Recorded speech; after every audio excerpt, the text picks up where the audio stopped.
خذ بيدي قلت حيلتي أدركني مرادي يا رسول الله يا شفيع المذنبين اللهم صل وسلم وبارك عليه يا سيدي سندي غوثي ويا مددي كلي ظهيرا على الأعداء بالمدد مجير إرضي وخذ بيدي مدى مددي خليفة الله فينا محيي الدين. புகழனைத்தும் ஏகவல்லோனாம் அல்லாஹ் ஒருவனுக்கே உரித்தாக. அவரின் சலாத்தும் சலாமும் நம் உயிரினும் மேலான உத்தம திருத்தூதர் ஹாத்தமுல் அம்பியா தாஹா ரசூலுல்லாஹி ஸல்லல்லாஹு அலைஹி வஸல்லம் அன்னவர்களின் மீதும் அன்னவர்களின் சத்திய வழியை சற்றும் சருகாமல் பின்பற்றிய சத்திய சஹாபாக்கள், தாபியீன்கள், தபு தாபியீன்கள், நல்லவர்கள், நாதாக்கள், ஷுஹதாக்கள், வலிமார்கள், குறிப்பாக ஜும்மாவுடைய கடமையை நிறைவேற்றுவதற்காக வேண்டி முன்கூட்டிய வருகை தந்திருக்கும் நம் அனைவரின் மீதும் அல்லாஹின் சலாத்தும் சலாமும் என்றென்றும் வந்து சேரட்டுமாக. ஆமீன். சங்கைக்குரியவர்களே, நாம் இருக்கக்கூடிய இந்த ஜும்ஆ ரபீஉல் அவ்வல் மாதத்துடைய 4வது ஜும்ஆவில் நிறைவான ஜும்ஆவில் நாம் இருக்கிறோம். அல்லாஹ் தஆலா இந்த ஜும்ஆவுடைய நன்னாளின் பொருட்டினாலும்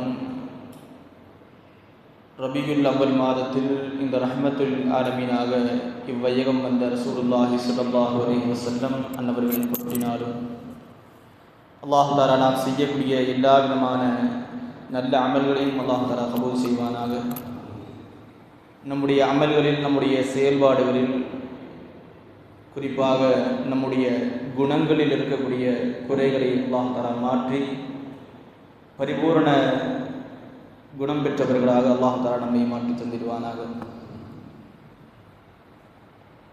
நம்முடைய எல்லா விதமான தேவைகள், நாட்டு தேட்டங்கள், நம்முடைய ஹலாலான ஹாஜத்துகள் அனைத்தையும் அல்லாஹ் தஆலா நிறைவேற்றி தந்து நமக்கு வரக்கூடிய எல்லா விதமான அபராய் முசீபத்துகள், ஆபத்துகள், விபத்துகள், குறிப்பாக மருத்துவமனை செலவுகள், கொடிய நோய்கள் அனைத்தை விட்டும் அல்லாஹ் தஆலா நம்மையும் நம்முடைய குடும்பத்தார்களையும் நம்முடைய சந்ததிகளையும் அல்லாஹ் தஆலா பாதுகாத்திடுவானாக. சங்கைக்குரியவர்களே, நாம் கடந்த 3 வாரங்களுக்கு முன்பு ஒரு விஷயத்தை வைத்து நாம் நம்முடைய ஜும்மாவுடைய உரையை தொடங்கியிருந்தோம். ஈமானுடைய பரிபூரணத்துவம் எதில் இருக்கிறது என்ற ஒரு விஷயத்தை தொடங்கி நாம் ஒரு ஆயத்தை ஓதியிருந்தோம். அந்நபியு அவ்லா பில் முஃமினீன மின் அன்ஃபுஸிஹிம். முஃமின்களுக்கு அவர்களுடைய நபி முஹம்மது ரசூலுல்லாஹி ஸல்லல்லாஹு அலைஹி வஸல்லம் அவர்கள் தன்னுடைய நஃப்ஸை விட, நஃப்ஸ் என்ற வார்த்தைக்கு 2 விதமான பொருள்கள் சொல்லும். நஃப்ஸ் என்றால் தன்னுடைய ஆன்மா என்று சொல்வார்கள், தன்னுடைய உயிர் என்று சொல்வார்கள். அந்த உயிரை விடவும் மேலானவர்கள், உயிரினும் மேலான முஹம்மது ரசூலுல்லாஹி ஸல்லல்லாஹு அலைஹி வஸல்லம். அதே நேரத்தில் அந்த நஃப்ஸ் என்ற வார்த்தைக்கு இன்னொரு பொருளும் உண்டு. நம்முடைய உள்ளம் நமக்கு சொல்லக்கூடிய விஷயங்கள், நம்முடைய ஆசைகள் என்று நாம் எடுத்துக்கொள்ளலாம். அந்த ஆசைகள், தனக்கென்று இருக்கக்கூடிய சுய விருப்பங்கள் அனைத்தையும் தாண்டி நபியுடைய விருப்பம் ஒரு முஃமினுக்கு ஏற்றமானதாக இருக்கும். தன்னுடைய சுய விருப்பத்தை விட, தன்னுடைய நஃப்ஸ் சொல்வதை விட ஒரு உண்மையான முஃமினுக்கு ரசூலுல்லாஹி ஸல்லல்லாஹு அலைஹி வஸல்லம் அவர்கள் எந்த வழியை காட்டி தந்தார்களோ அதுவே மேலாக இருக்கும் என்பதாக சில முஃபஸ்ஸிரீன்கள் விளக்கம் தருகிறார்கள்.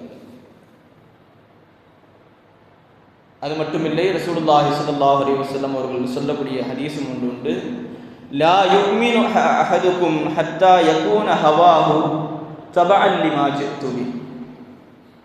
உங்களில் ஒருவரும் உண்மையான முஃமினாக ஆக முடியாது. ஹத்தா யகூன ஹவாஹு, அவருக்கென்று இருக்கக்கூடிய ஹவா, அவருடைய உள்ளம் சொல்லக்கூடிய விஷயங்கள், தபஅன் லிமா ஜித்து பி, நான் எதை கொண்டு வந்திருக்கிறேனோ, நான் எதை சொல்லியிருக்கிறேனோ அதை பின்பற்றி அவருடைய ஆசைகள் மாறாதவரை, ரசூலுல்லாஹ் எதை சொன்னார்களோ, எதை செய்தார்களோ அதே நம்முடைய விருப்பமாக மாற வேண்டும். நமக்கு பிடித்தவர்களுடைய விஷயங்கள், அவர்களுக்கு என்ன பிடிக்குமோ அது நமக்கு பிடிக்கும். அந்த மாதிரி ரசூலுல்லாஹி ஸல்லல்லாஹு அலைஹி வஸல்லம் அவர்கள் சொல்லுகிறார்கள், என்னுடைய விருப்பம் அவருடைய விருப்பமாக ஆகாதவரை ஒருவர் உண்மையான முஃமினாக ஆக முடியாது. நமக்கு பிடிச்சவங்களுக்கு என்ன பிடிக்குதோ அது நமக்கு பிடிக்கணும். இன்னும் சொல்ல போனால் ரசூலுல்லாஹி ஸல்லல்லாஹு அலைஹி வஸல்லம் அவர்களுக்கும் நமக்குமான தொடர்பு, நமக்குமான பந்தம், உறவு எந்த அளவுக்கு இருக்கிறது என்று சொன்னால், உலகத்தில் இருக்கக்கூடிய அனைத்து பந்தங்களை விடவும் ஆக உயர்ந்த பந்தம் ரசூலுல்லாஹி ஸல்லல்லாஹு அலைஹி வஸல்லம் அவர்களோடு நமக்கு இருக்கக்கூடிய பந்தம். நம்முடைய உள்ளத்தில் ரசூலுல்லாஹி ஸல்லல்லாஹு அலைஹி வஸல்லம் அவர்களுடைய நினைவுக்கு, அவர்களுடைய எண்ணங்களுக்கு மாற்றமான ஒரு எண்ணம் நம்முடைய உள்ளத்தில் தோன்றினாலும் அல்லாஹ் தஆலா அதை பொருந்திக் கொள்வது. குர்ஆனில் ஒரு ஆயத்து உண்டு, யா அய்யுஹல்லதீன ஆமனு துஹுலூ ஃபிஸ்ஸில்மி காஃபா, ஓ ஈமான் கொண்டவர்களே நீங்கள் இஸ்லாத்தில் பரிபூர்ணமான முறையில் நுழைந்து விடுங்கள் என்று ஒரு ஆயத்து உண்டு. அதனுடைய சபபு நுசூலை, அது இறக்கப்பட்ட காரணத்தை பற்றி நாம் பார்த்தோமேயானால், சீனா அப்துல்லாஹ் இப்னு ஸலாம் ரலியல்லாஹு தஆலா யூதர்களிலிருந்து முதலாக ரசூலுல்லாஹி ஸல்லல்லாஹு அலைஹி வஸல்லம் அவருடைய கரத்தை பற்றி இஸ்லாத்திற்கு வந்தவர்கள். அவர்கள் சொல்லுகிறார்கள், இந்த ஆயத்துடைய அந்த ஆயத்து இறக்கப்பட்டதற்கான காரணம் என்ன தெரியுமா? எனக்கு ஒரு எண்ணம் வந்தது. என்ன அப்படின்னா, யூதர்களை பொறுத்தவரையில் ஒட்டகத்துடைய இறைச்சி இருக்கு இல்லையா, ஒட்டகத்துடைய இறைச்சியும் ஒட்டகத்துடைய பாலையும் குடிப்பது நாங்கள் ஹராமாக்கி வச்சிருந்தோம். யூதர்கள் அதை சாப்பிட மாட்டாங்க, குடிக்க மாட்டாங்க, அது அவர்களிடத்தில் ஹராம். இப்படி இருக்க அது எனக்கு இயற்கையிலேயே விருப்பம் இல்லாததாக இருந்தது. இத்தனை நாளா இது ஹராம் அப்படின்னு நினச்சி வந்தா, அதாவது உள்ளத்தில் ஒரு விஷயம் உட்காந்துருச்சுன்னு வைங்க, போகிறது ரொம்ப கஷ்டம். அந்த மாதிரி எனக்கு இந்த விஷயம் இருந்தது. அதே நேரத்தில் இஸ்லாமிய மார்க்கத்தை பொறுத்தவரையில் ஒட்டகக்கறி சாப்பிட்றது ஹராமா? இல்லை. பால் குடிக்கிறது ஹராமா? இல்லை. ஹலால் தான். ஒருவேளை ஒரு ஆள் சாப்பிடல, குடிக்கல அப்படின்னா பிரச்சனை இல்லை, அது ரெண்டாவது விஷயம். இவங்க என்ன நினைச்சாங்க அப்படின்னா, நம்முடைய மார்க்கத்தில், அதாவது அவங்க முன்னாடி இருந்ததுலேயே ஹராமா இருந்தது, இங்கே சாப்பிடலனாலும் பிரச்சனை இல்லை, அதனால் நான் சாப்பிட மாட்டேன்னு நீ பேசினாங்க, சாப்பிட மாட்டேன், குடிக்க மாட்டேன். அந்த இடத்தில் அந்த சிந்தனைக்கு ரசூலுல்லாஹி ஸல்லல்லாஹு அலைஹி வஸல்லம் அவருடைய மார்க்கத்துக்கு எதிராக ஒரு மார்க்கம் இருக்கிறது, யஹூதியத். அந்த சிந்தனையோடு அவர்கள் அதை அணுகியதனால் அல்லாஹ் தஆலா உடனே ஆயத்தை இறக்கிட்டான், யா அய்யுஹல்லதீன ஆமனு துஹுலூ ஃபிஸ்ஸில்மி காஃபா, நீங்கள் இஸ்லாத்தில் பரிபூர்ணமான முறையில் நுழைந்து விடுங்கள். ரசூலுல்லாஹ் எதை கொண்டு வந்தாங்களோ அதை தான் நீங்கள் பின்பற்றணுமே தவிர, உங்களுடைய உள்ளத்தில் ஒன்றை தவறாக நினைத்து வைத்திருக்கிறீர்கள், அந்த தவறான எண்ணத்தை நீங்கள் பின்பற்றினீர்களேயானால் அது இஸ்லாமாக இருக்க முடியாது. இது மட்டுமில்லை, ரசூலுல்லாஹி ஸல்லல்லாஹு அலைஹி வஸல்லம் அவர்களுக்கு நம்மோடு இருக்கக்கூடிய தொடர்பை நாம் சற்று கவனித்து பார்த்தோமேயானால், சீனா அனஸ் பின் மாலிக் ரலியல்லாஹு தஆலா அவர்கள் சொல்லுகிறார்கள், அதாவது நம் மீது ரசூலுல்லாஹி ஸல்லல்லாஹு அலைஹி வஸல்லம் அவர்களுக்கு இருக்கக்கூடிய அக்கறை, பாசம் எந்த அளவுக்கு அப்படிங்கிறத விளக்குறதுக்கு இந்த ஒரு நிகழ்வு. அனஸ் பின் மாலிக் ரலியல்லாஹு அன்ஹு சொல்றாங்க, நான் ஒரு முறை ரசூலுல்லாஹி ஸல்லல்லாஹு அலைஹி வஸல்லம் இடத்துல கேட்டேன், யா ரசூலல்லாஹ், நாளை மறுமையில் மஹ்ஷருடைய வெளியில் நான் உங்களை எங்கு தேடுவது? நான் உங்களை எங்க வந்து பார்க்கறது? அப்பொழுது சொன்னார்கள் ரசூலுல்லாஹி ஸல்லல்லாஹு அலைஹி வஸல்லம் அவர்கள், நீங்கள் ஹவுதுல் கௌசருக்கு வாருங்கள். ஹவுதுல் கௌசரில் நான் நீர் அருந்தக்கூடிய அந்த தடாகத்தில் என்னுடைய உம்மத்திற்கு நான் நீர் கொடுத்து கொண்டிருப்பேன், அங்கு வாங்க அப்படின்னா. அடுத்த கேள்வி கேட்குறாங்க அனஸ் பின் மாலிக் ரலியல்லாஹு தஆலா. இங்கே ஒரு விஷயத்தை கவனிக்கணும். ஹவுதுல் கௌசருக்கு வர சொன்னாங்க, எங்கே பார்க்கலாம் அப்படின்னு கேட்கும்பொழுது ரசூலுல்லாஹி ஸல்லல்லாஹு அலைஹி வஸல்லம் அடுத்த கேள்வி கேட்கல, அங்கே வர்றதுக்கு நீங்கள் என்ன ரெடியாக வச்சுருக்கிறீங்க, என்ன செஞ்சுருக்கிறீங்கன்னு கேட்கல, நீங்கள் வந்தால் என்னை பார்க்கலாம் அப்படிங்கிறது தான் ரசூலுல்லாஹுடைய வார்த்தை. மறுமையில் தேடப்படக்கூடிய, இருக்கக்கூடிய எல்லா மக்களாலும் தேடப்படக்கூடிய ஒரே நபர் முஹம்மது ரசூலுல்லாஹி ஸல்லல்லாஹு அலைஹி வஸல்லம் மட்டும்தான். சொல்கிறாங்க, ஹவுதுல் கௌசருக்கு வாங்க. அடுத்த கேள்வி கேட்குறாங்க, யா ரசூலல்லாஹ், உங்களை ஹவுதுல் கௌசரில் பார்க்க முடியாவிட்டால் நான் எங்கே வருவது? அடுத்து சொல்கிறாங்க, நீங்கள் அதாவது சிராத்துல் முஸ்தகீம், சிராத்துல் முஸ்தகீமில் என்னுடைய உம்மத்துமார்கள் கடந்து செல்லும் பொழுது என்னுடைய உம்மத்து ஒருவரும் கூட அந்த சிராத்துல் முஸ்தகீமில் தவறி கீழே விழுந்து விடக்கூடாது என்பதற்காக வேண்டி நான் இறைவனிடத்தில் துஆ கேட்டுக்கொண்டிருப்பேன். அந்த இடத்துக்கு வாங்க. அதோட கேள்வி நிற்கிற அடுத்த கேள்வியும் கேட்குறாங்க, யா ரசூலல்லாஹ், சிராத்துல் முஸ்தகீமிலையும் உங்களை பார்க்க முடியலனா நான் எங்கே வர்றது? அடுத்திருக்கிற ரசூலுல்லாஹி ஸல்லல்லாஹு அலைஹி வஸல்லம் சொல்லுகிறார்கள், நீங்கள் மீசான் அமல்களுடைய கணக்கு பார்க்கக்கூடிய மீசானுக்கு வாங்க. மீசானில் நான் இருப்பேன். இந்த 3 இடங்களை விட்டும் கடைசியா இருக்கக்கூடிய இடம் மீசான். அந்த மீசானை விட்டும் என்னுடைய உம்மத்துமார்களில் கடைசி ஒருவர் கடந்து செல்லக்கூடிய அந்த காலம் வரை நான் அங்கிருந்து நகர மாட்டேன்றாங்க சொல்லுவாங்க. இது நமக்கு கேட்ட விஷயமா இருக்கலாம். இன்னொரு 2வது விஷயம், இதில் இருக்கிற சில விஷயங்களை நம்ம புரிஞ்சுக்கணும். ரசூலுல்லாஹ்வோடு நமக்கு இருக்கக்கூடிய தொடர்பு, நம்முடைய உறவுன்னு சொன்னோம் இல்லையா? ஒரு சின்ன உதாரணத்துக்கு, ஒரு பையன் எக்ஸாம் எழுத போறான்னு வச்சுக்கோம். எக்ஸாம் எழுத போகும்பொழுது பெற்றோர்களோ அல்லது அவருக்கு கற்றுக் கொடுத்த ஆசிரியரோ போகிற இடம் இங்கே இருக்கும். எக்ஸாமுடைய ஹாலுக்கு வெளியே நின்றுவாங்க. போய் அவர் தனியாக தான் எழுதணும். தனியாக எழுதிட்டு அதுக்கப்புறம் அவர் வெளியே வர்ற வரைக்கும் அவங்க இருப்பாங்க. அல்லது அவங்க வெளியே போயிட்டு வரலாம், என்ன வேணால் பண்ணலாம். ஆனால் அந்த இடத்தில் அதாவது பரீட்சை நடக்கிற இடத்துல யாரும் போக முடியுமா? முடியாது. இன்னொரு விஷயம், ரிசல்ட் வர்றதுக்கும் பல காலங்கள் ஆகும். பெற்றோர்களுக்கான எல்லையே இதுவரை தான். பெற்றோர்களே என்ன தான் பண்ணுறாங்க, இதுவரைக்கும் தான் வர்றாங்க. எக்ஸாமில் கூட வந்து யாரும் எழுதுறது கிடையாது. ஆனால் ரசூலுல்லாஹி ஸல்லல்லாஹு அலைஹி வஸல்லம் இடத்தை நம்ம கவனிக்கணும். மீசானுக்கு பக்கத்தில் இருப்பாங்க.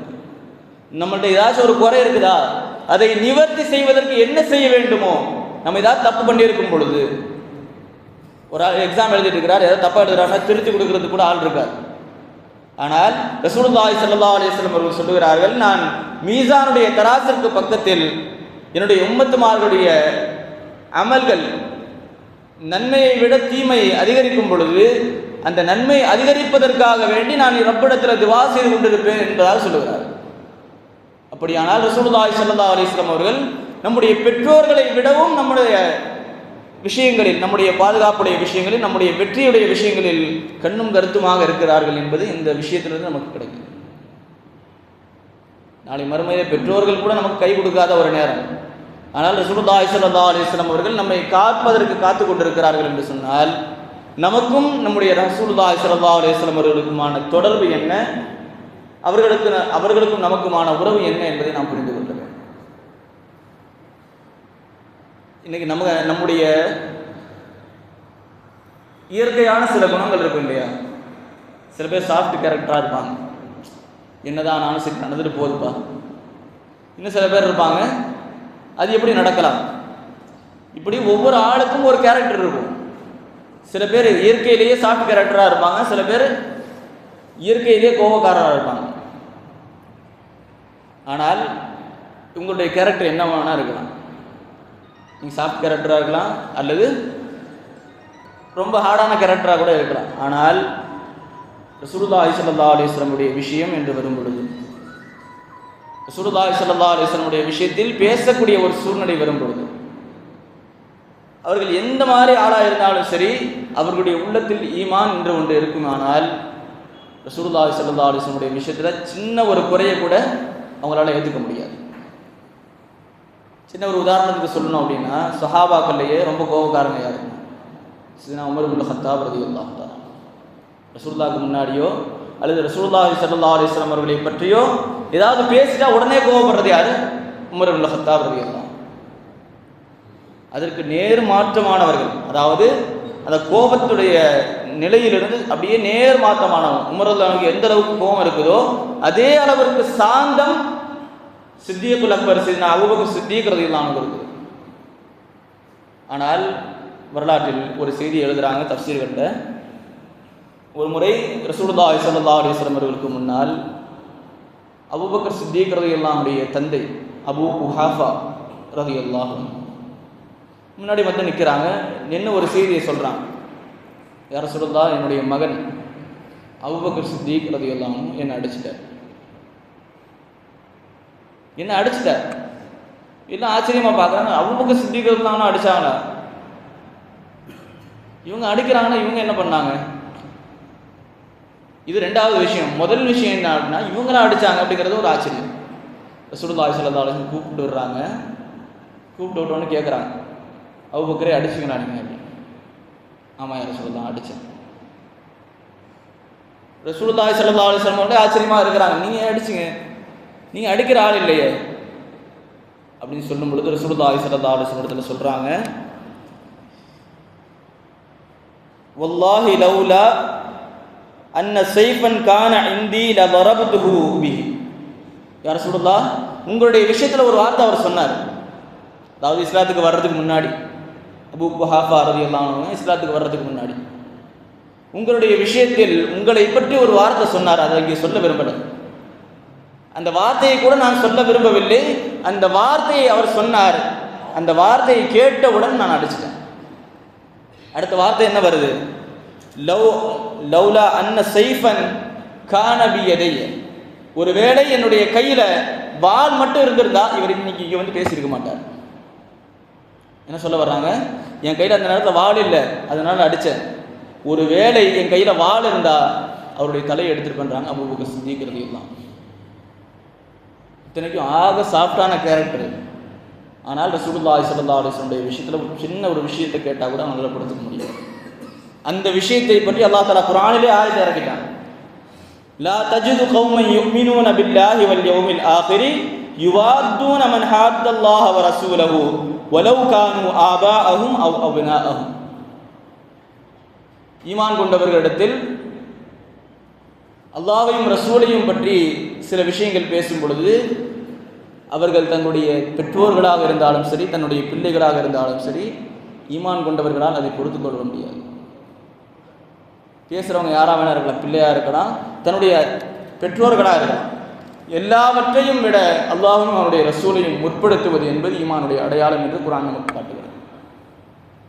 இது செயல்பாடுகளில் ரசூலுல்லாஹ்வுடைய முஹப்பத்துடைய விஷயத்தில் வர்ற விஷயங்கள் வச்சுக்கலாம். இன்னும் சில விஷயங்கள் உண்டு. இந்த காலத்தை பொறுத்த வரைக்கும் காலம் மாறி போச்சுங்க. சில விஷயங்களை சொல்ல வரும்பொழுது இது சுன்னத்து பாது செய்யுங்க, இதை சொல்லுங்க, அதாவது இதை செய்யுங்க அப்படின்னு சொல்லும் பொழுது இது அவசியமா, அல்லது கால சூழ்நிலைகள் அப்படி போயிட்டு இருக்குது, அது எந்த காலத்தில் நடந்தது, இந்த காலத்தில் இருக்குது அப்படின்னு நம்ம கேட்கறது இல்லை. ஆனால் இப்னு உமர் ரலியல்லாஹு அன்ஹு, உமர் ரலியல்லாஹு அன்ஹுடைய மகனார், அவர்களுக்கு ஒரு வழக்கம் இருந்தது. மஸ்ஜிது நபவியில் 2 வாசல்கள் உண்டு. ஒரு வாசல் வழியாக ஆண்கள் வருவாங்க, 2வது வாசலில் பெண்கள் வருவாங்க. ஆண்கள் வரக்கூடிய வாசல், பெண்கள் வரக்கூடிய வாசல் என்று இருந்தது ரசூலுல்லாஹி ஸல்லல்லாஹு அலைஹி வஸல்லம் காலத்தில். பின்னால் வரக்கூடிய காலங்களில் சையதுனா உமர் இப்னு கத்தாப் ரலியல்லாஹு அன்ஹு சொல்லிட்டாங்க, பெண்கள் பள்ளிக்கு வர வேண்டாம், பெண்கள் பள்ளிக்கு வர வேண்டாம், நீங்கள் வீட்டிலே தொழுதுக்கோங்கன்னு சொல்லி உமர் இப்னு கத்தாப் ரலியல்லாஹு சொல்லிட்டாங்க. அப்போ பெண்கள் வரக்கூடிய அவசியம் இல்லைங்க. அப்போ அந்த வாசல் காலியாக இருக்குது அப்படின்னு சொல்லி மற்றவங்க வர ஆரம்பித்தாங்க. ஆண்களே அந்த வாசல் வழியாக வர ஆரம்பித்தாங்க. அப்படி ஆண்கள் அந்த வாசல் வழியாக வரும் பொழுது சையதுனா இப்னு உமர் ரலியல்லாஹு தஆலா அவர்கள் மட்டும் அந்த வாசல் வழியாக வரமாட்டாங்க. சஹாபாக்கள் இதை கவனிச்சுட்டு கேட்குறாங்க, ஏன் அந்த வாசல் வழியாக மட்டும் நீங்கள் வரமாட்டேங்கிறீங்க, ஏன் அந்த வாசல் வழியாக மட்டும் வரமாட்டேங்கிறீங்க, ஏன் இந்த வாசல் வழியாக மட்டும் வரீங்கன்னு கேட்கும் பொழுது இல்லை இல்லை அது பெண்களுக்கான வாசல். அப்போ மறுபடியும் சொல்கிறாங்க, அதுக்கான காரணமே இல்லையே, பெண்கள் தான் வர்றதே இல்லையே, இப்போ அந்த வாசல் சும்மா தானே இருக்குது, அதில் ஆண்கள் வந்தால் என்ன தப்பு, நீங்கள் வரலாம் இல்லையா அப்படின்னு கேட்கும் பொழுது இப்னு உமர் ரலியல்லாஹு அன்ஹு அவர்கள் சொல்லுகிற வார்த்தை, நீங்கள் வேண்டுமானால் போங்க, நான் வரமாட்டேன். ஏன்? ரசூலுல்லாஹி ஸல்லல்லாஹு அலைஹி வஸல்லம் வார்த்தை, இந்த வாசல் வழியாக ஆண்கள் வர வேண்டாம், இந்த வாசல் வழியாக ஆண்கள் வர வேண்டாம் என்று என்னுடைய ரசூல் சொல்லி நான் கேட்டிருக்கிறேன். அதுக்கு காரணம் இருக்கோ இல்லையோ, என்னுடைய ரசூலுடைய வார்த்தையை நான் மீற விரும்பவில்லை, நீங்க போறதுதான் போங்க, நான் வரமாட்டேன். தன்னுடைய ஹயாத்துடைய காலம் முடிகிற காலம் வரையும் இப்னு உமர் ரலியல்லாஹு தஆலா அவர்கள் அந்த வாசல் வழியா வந்தது கிடையாது. இன்னைக்கு நம்ம யோசிக்கிறோம், ஒவ்வொரு விஷயத்தை விடுறதுக்கு, நல்ல விஷயங்களை விடுவதற்கு காரணம் தேடிட்டு இருக்கிறோம். ஒவ்வொரு நல்ல விஷயங்களையும் விடுறதுக்கு காரணங்கள் தேடுறோம். இப்போ இதனால தான் எனக்கு நடந்தது, அதாவது ஒரு விஷயத்தை செய்ய சொல்லும் பொழுது நம்ம கஷ்டமா இருக்குது அப்படி நம்ம சொல்றோம் இல்லையா. இந்த காரணம் சொல்வதும் கூட ஒரு விதமான குறை. நம்முடைய இத்தாஅத் எப்படி இருக்கணும்? இந்த உலகத்திலேயே ஆக சிறந்த ஒரு சொல், நாம் கட்டுப்பட வேண்டிய ஒரு நபர் என்று சொன்னால் நம்முடைய இந்த உலகத்துடைய வாழ்க்கையில் எடுத்துக்கலாமே, பெற்றோர்கள், உஸ்தாதுமார்கள், குறிப்பாக நம்முடைய மார்க்கத்தை நமக்கு சொல்லிக் கொடுக்கக்கூடியவர்கள் நம்முடைய ஷேக்மார்கள் என்று எடுத்துக்கொள்ளலாம். இப்படி யாராக இருந்தாலும் அவங்க சொல்கிறத நம்ம கேட்கணும் அப்படின்னா சில ஷரத்துகள் இருக்குது. உதாரணத்துக்கு ஒரு இமாமே இருக்கிறார்னு வச்சுக்கோங்க, அவர் சொல்கிறத நம்ம கேட்போம், அது ரெண்டாவது விஷயம்.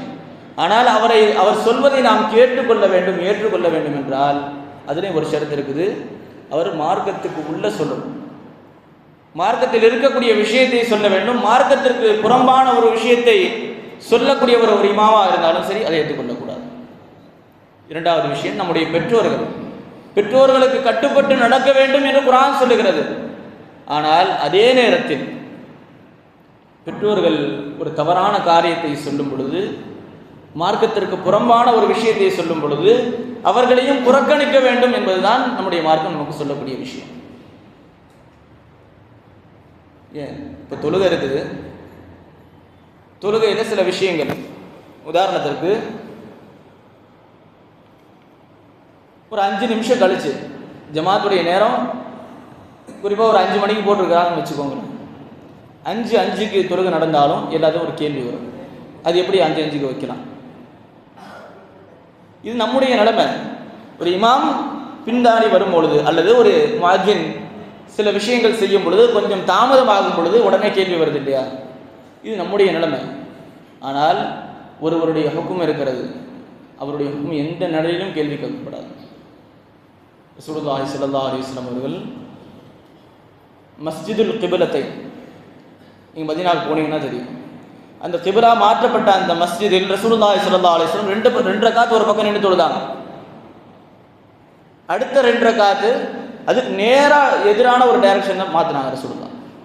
இன்னைக்கு நம்முடைய நிலைமை என்ன அப்படின்னா, ஒரு ரக்காத் பிந்திருச்சு அல்லது ஒரு 5 நிமிஷம் பிந்திருச்சு அப்படின்னாவே இத்தனை கேள்விகள்.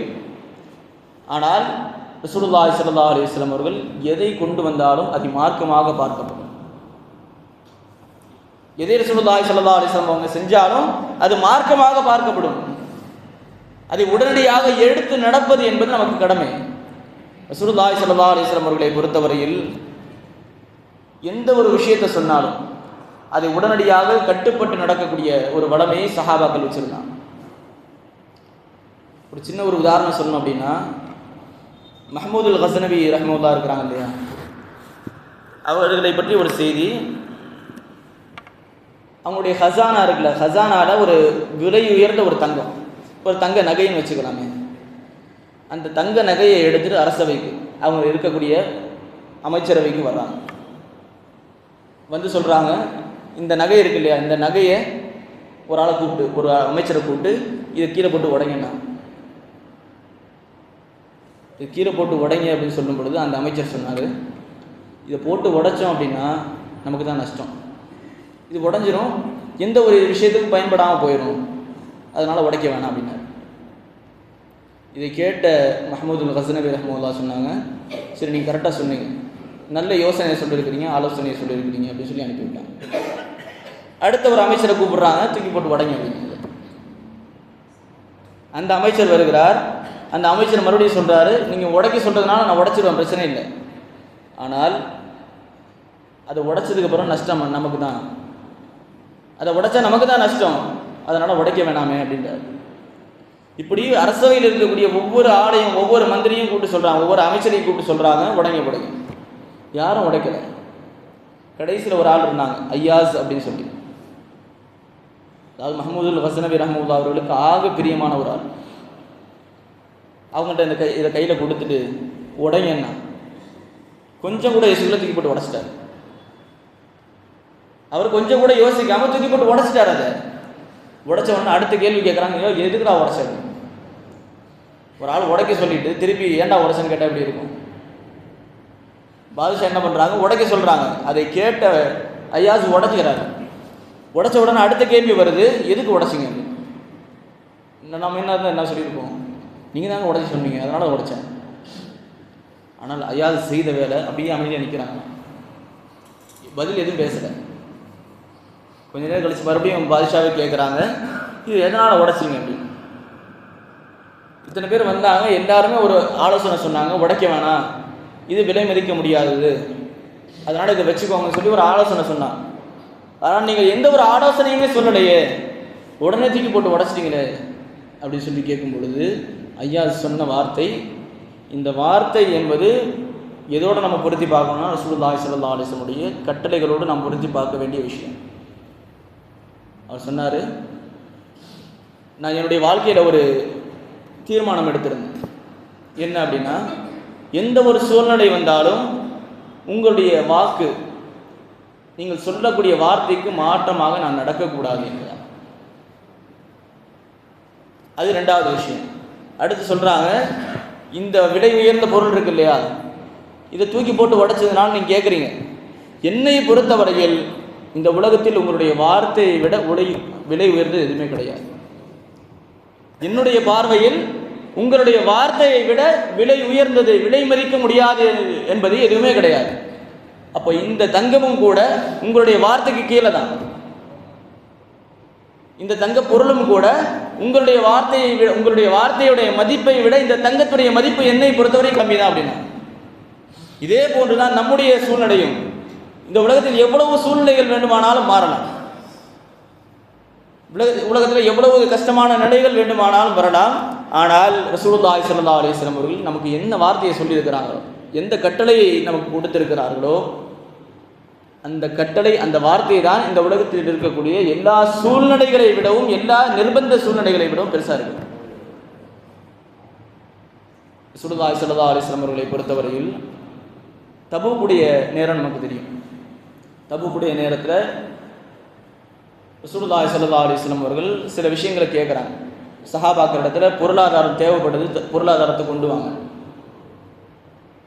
அந்த பொருளாதாரத்தை கொண்டு வர சொல்லும் பொழுது இன்னொரு விஷயம், நாம் ஒரு விஷயத்தை செலவழிக்கிறதா இருந்தால் அது எப்படி செலவழிக்கிறது, எதை செலவழிக்கிறது அப்படின்னு ஒரு விஷயம் வரும் பொழுது அல்லாஹ் தஆலா குர்ஆனில் சொல்லக்கூடிய வார்த்தை, யஸ்அலூனக மாதா யுன்ஃபிகூன். யா ரசூலல்லாஹ், உங்களிடத்தில் அவர்கள் என்ன செலவழிக்கிறதுன்னு கேட்குறாங்க. நாங்கள் எதை செலவழிக்கிறது, எதை சேர்த்து வைக்கிறதுன்னு கேட்குறாங்க. அப்போ நீங்கள் சொல்லுங்கள், குலில் அஃப்வ, உங்களுடைய தேவைக்கு போக மேல் மிச்சமானதை செலவழிங்கன்றாங்க. அப்போ என்ன பண்ணணும், நமக்கு என்ன ஒரு விஷயத்தை சேர்த்து வச்சுட்டு அதுக்கப்புறம் செலவழிக்கிறது அப்படிங்கிறது நமக்கு புரியுது. ஆனால் தபூக்குடைய நேரத்தில் நமக்கு ஒரு விஷயம் தெரியணும். சீன் அபூபக்கர் சித்தீக் ரலியல்லாஹு அன்ஹு அவர்கள் தன்னுடைய வீட்டில் இருந்து எல்லாத்தையும் கொண்டு வந்து கொடுத்தாங்க. வீட்டில் இருக்கிறது மட்டுமல்ல, தான் போட்டிருந்த சட்டையும் கழட்டிட்டு கோணி சாக்கு இருக்கு இல்லையா, கோணி சாக்கை தச்சுட்டு வந்து கொடுத்தாங்க. கோணி சாக்கை தான் தன்னுடைய ஆடையாக போட்டிருக்கிறாங்க. தான் போட்டிருந்த சட்டையை கூட ரசூலுல்லாஹ் கேட்டாங்க அப்படிங்கிறதுக்காண்டி கொடுத்தாங்க. நம்ம இன்னைக்கு யோசிக்கிறோம், ஒரு விஷயத்தை ஒரு தர்மமாக கொடுக்கறதா இருந்தாலும் சரி, ஒரு விஷயத்திற்கு பள்ளிக்கோ அல்லது மற்ற விஷயங்களுக்கோ செலவழிக்கிறதா இருந்தாலும் சரி, நம்ம யோசிக்கிறோம், இதை நம்ம கொடுத்துட்டா நம்ம என்ன பண்ணுவோம் அப்படின்ட்டு. ஆனால் நம்ம ஒன்றை புரிந்து கொள்ள வேண்டும், ஒரு விஷயத்தை ரசூலுல்லாஹி ஸல்லல்லாஹு அலைஹி வஸல்லம் அவர்கள் சொல்லிவிட்டால் அந்த சொல்லக்கூடிய அந்த சூழ்நிலை என்ன, அல்லது அதை எடுத்து நடக்கும் பொழுது அதனால் நமக்கு என்ன பாதகம் வரும் என்பதை எல்லாம் யோசிக்க வேண்டிய அவசியம் கிடையாது. ரசூலுல்லாஹி ஸல்லல்லாஹு அலைஹி வஸல்லம் அவர்கள் சொல்லிவிட்டார்களா, அதை முழுமையான முறையில் எடுத்து நடப்பது, கட்டுப்பட்டு நடப்பது நமக்கான கடமை. நாம் இன்று நம்முடைய வாழ்க்கையை ரசூலுல்லாஹி ஸல்லல்லாஹு அலைஹி வஸல்லம் வாழ்க்கையாக மாற்றிக்கொள்ள வேண்டும். இன்றைய கால சூழ்நிலைகளை பொறுத்தவரை நம்ம பார்க்குறோம், எத்தனையோ செலிபிரிட்டி அப்படிங்கிற பேரில் அதை கொண்டாடக்கூடியவர்கள் சில விஷயம் சட்டை போட்டிருப்பாங்க. என்னடா இந்த சட்டை போட்டிருக்கிற அப்படின்னு, என் தலைவன் போட்டிருந்தான் அப்படின்றது. வாட்சு, எதுனா என்ன வாட்சு அவன் போட்டிருந்தான் பாத்தியா. இப்படி நம்முடைய இளைஞர்கள் மாறிக்கொண்டிருக்கக்கூடிய ஒரு சூழ்நிலை நம்ம பார்க்குறோம். கேட்டால் என்ன சொல்கிறாங்க, இது என்னுடைய முஹப்பத்துடைய வெளிப்பாடம். இந்த நேரத்தில் ஒரு விஷயத்தை யோசிக்கணும், நீ யாருக்காக வேண்டி இதெல்லாம் பண்ணுறியோ அவன்கிட்ட கேட்க வேண்டியதுதான். நீ யாருக்காக வேண்டி இதெல்லாம் பண்ணுறியோ அவனுக்கு ஒன்று தெரியுமா? முதல் விஷயம், நீ யாருக்காக வேண்டி இந்த விஷயத்தை பண்ணுறியோ அவனுக்கு ஒன்று தெரியுமா? இரண்டாவது, நீ அவனை நேசிக்கிற இல்லையா, அதே மாதிரி ஒன்று அவனை நேசிக்கிறானா? இரண்டுக்கும் பதில் கிடையாது. முதல் விஷயம் அவன் யாருன்னு, அதாவது நான் யாருன்னு அவனுக்கு தெரியாது, அதுக்கப்புறம் தான் நேசிக்கிறது. ஆனால் நாம் இந்த உலகத்தில் வருவதற்கு முன்னால் 1500 வருடங்களுக்கு முன்னாலேயே நம்மை பற்றி யோசித்தவர்கள், நாம் எப்படி இருப்போம், நாம் எப்படி வாடுவோம், நம்ம எந்த வழியில போவோம் அப்படிங்கிற நினைச்சு நமக்காக வேண்டி கவலைப்பட்டவர்கள் கண்மணி முஹம்மது ரசூலுல்லாஹி ஸல்லல்லாஹு அலைஹி வஸல்லம். நம்மை பற்றி யோசிக்காதவர்களை பற்றி எல்லாம் நாம் யோசிக்கிறோம், நம்முடைய வாழ்க்கையை அவங்க வாழ்க்கை மாதிரி மாத்திக்கிறோம். ஆனால் நமக்காக வேண்டியே வாழ்ந்தவர்கள், உம்மத்தி உம்மத்தி என்று வாழ்ந்த முஹம்மது ரசூலுல்லாஹி ஸல்லல்லாஹு அலைஹி வஸல்லம் உடைய வாழ்க்கையை நம்ம கொண்டு வர்றதில்லை. இப்படி இருக்கக்கூடாது. அல்லாஹ் தஆலா இந்த ஒரு சூழ்நிலையை மாற்றி நம்முடைய ஹபீப் முஹம்மது ரசூலுல்லாஹி ஸல்லல்லாஹு அலைஹி வஸல்லம் அவர்கள் நமக்கு என்ன விஷயத்தை விட்டு சென்றார்களோ, எந்த சுன்னத்துகளை நமக்கு விட்டு சென்றார்களோ, அந்த சுன்னத்துகளை நம்முடைய வாழ்க்கையில் எடுத்து நடக்கக்கூடிய தௌஃபீகை அல்லாஹ் தஆலா தந்திடுவானாக. நம்முடைய வாழ்க்கையை நம்முடைய ஹபீப் முஹம்மது ரசூலுல்லாஹி ஸல்லல்லாஹு அலைஹி வஸல்லம் அவர்கள் பிரியப்படக்கூடிய வாழ்க்கையாக அல்லாஹ் தஆலா வாழ்வதற்கான நசீபை அல்லாஹ் தஆலா தந்திடுவானாக.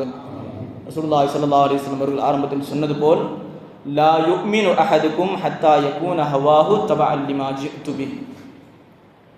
உங்களுடைய ஆசைகள் எல்லாம், உங்களுடைய விருப்பங்கள் எல்லாம் நாம் விரும்பக்கூடிய விதத்தில் மாறாதவரை உங்களில் யாரும் பரிபூர்ண முஃமினாக ஆக முடியாது என்று ரசூலுல்லாஹி ஸல்லல்லாஹு அலைஹி வஸல்லம் அவர்கள் சொன்னார்கள். அந்த ஹதீஸுக்கு நாங்கள் நம்முடைய விருப்பங்களை ரசூலுல்லாஹி ஸல்லல்லாஹு அலைஹி வஸல்லம் உடைய விருப்பங்களாக மாற்றக்கூடிய தௌஃபீகை அல்லாஹ் தஆலா நம்முடைய உள்ளங்களுக்கு தந்திடுவானாக. அதன் மூலமாக நம்முடைய ஈமானை அல்லாஹ் தஆலா பரிபூர்ணப்படுத்தி தந்திடுவானாக. இந்த உலகத்தில் எத்தனை விஷயங்கள் வந்தாலும், எத்தனை இன்னல்கள் வந்தாலும், எல்லா சூழ்நிலைகளிலும் எல்லா நிலைகளிலும் ரசூலுல்லாஹி ஸல்லல்லாஹு அலைஹி வஸல்லம் உடைய வார்த்தையை மதித்து நடக்கக்கூடிய, அந்த வார்த்தையை பேணி நடக்கக்கூடிய தௌஃபீகை அல்லாஹ் தஆலா நமக்கு தந்திடுவானாக. நமக்கு பின்னால் வரக்கூடிய சந்ததிகளுக்கும் அல்லாஹ் தஆலா அதை தருவானாக. இறை இல்லமாம் கஅபா ஷரீஃபையும், இறை தூதரின் பூங்காவனமான ரோலா ஷரீஃபையும் நம்முடைய வாழ்க்கையில் பல முறை கண்டு தரிசிக்கக்கூடிய பேரின்பு வாக்கியத்தை அல்லாஹ் தஆலா நமக்கு தருவானாக. இந்த ஜும்மாவுடைய சபையில் நாம் எப்படி ஒன்று கூடி இருக்கிறோமோ அதே போன்ற நாளை மறுமையில் கண்மணி முஹம்மது ரசூலுல்லாஹி ஸல்லல்லாஹு அலைஹி வஸல்லம் அவர்களோடு அவர்களுடைய காலடியில் அவர்களுக்கு ஹிதமத் செய்யக்கூடிய நசீபை அல்லாஹ் தஆலா நமக்கு தருவானாக. அவர்களை கனவிலும் நனவிலும் காணக்கூடிய நசீபை அல்லாஹ் தஆலா நமக்கும் நமக்கு பின்னால் வரக்கூடிய சந்ததிகளுக்கும் தந்திடுவானாக என்ற நல்ல துஆவுடன் நிறைவு செய்கிறேன். வாஹிரு தஅவானா அல்ஹம்துலில்லாஹி ரப்பில் ஆலமீன்.